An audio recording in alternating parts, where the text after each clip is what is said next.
ആ ഫോൺ എന്താന്ന്? എന്തിനാ? ഞാൻ ഇമ്പോർട്ടന്റ് ആയ ഒരു കാര്യം നോക്കാം. തരാൻ. ഓക്കെ. എന്റെ ഭാര്യ എന്റെ ലോകം, അവളുടെ വാക്കുകളാണെന്റെ വെളിച്ചം. WhatsApp status. നീ ഇതെന്തിനാ എന്റെ വാട്സപ്പിൽ സ്റ്റാറ്റസ് ഇടണേ? നിങ്ങളുടെ വാട്സപ്പിൽ മാത്രല്ല, ഫാമിലി ഗ്രൂപ്പിൽ ഇട്ടിട്ടുണ്ട്. എന്നാ പിടിക്ക്. എന്താണ് ചേട്ടൻ സ്റ്റാറ്റസ് ഇട്ടിട്ടുണ്ടെന്നോ? ഇല്ല, ഞാൻ കണ്ടില്ല. ഫ്രണ്ട്സ് ഗ്രൂപ്പിലും ഫാമിലി ഗ്രൂപ്പിലും ഇട്ടിട്ടുണ്ടോ? എന്റെ ഭാര്യ എന്റെ ലോകം, അങ്ങനെയാണോ സ്റ്റാറ്റസ് ഇട്ടേക്കുന്നത്?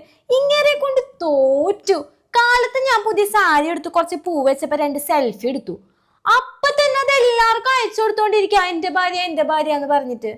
എന്ത് ചെയ്യും? എനിക്കാണെങ്കിൽ നാണം വന്നിട്ട് വയ്യ ചേച്ചി. കല്യാണം കഴിഞ്ഞിട്ട് ഇത്ര വർഷമായി, കാലത്തൊട്ട് ഇപ്പൊ എത്ര പേരായിന്നറിയോ വിളിച്ചോണ്ടിരിക്കുന്ന ഇതും ചോദിച്ചിട്ട്. ഇപ്പോഴും ലവ് എന്ന് പറഞ്ഞ് നടക്കുക.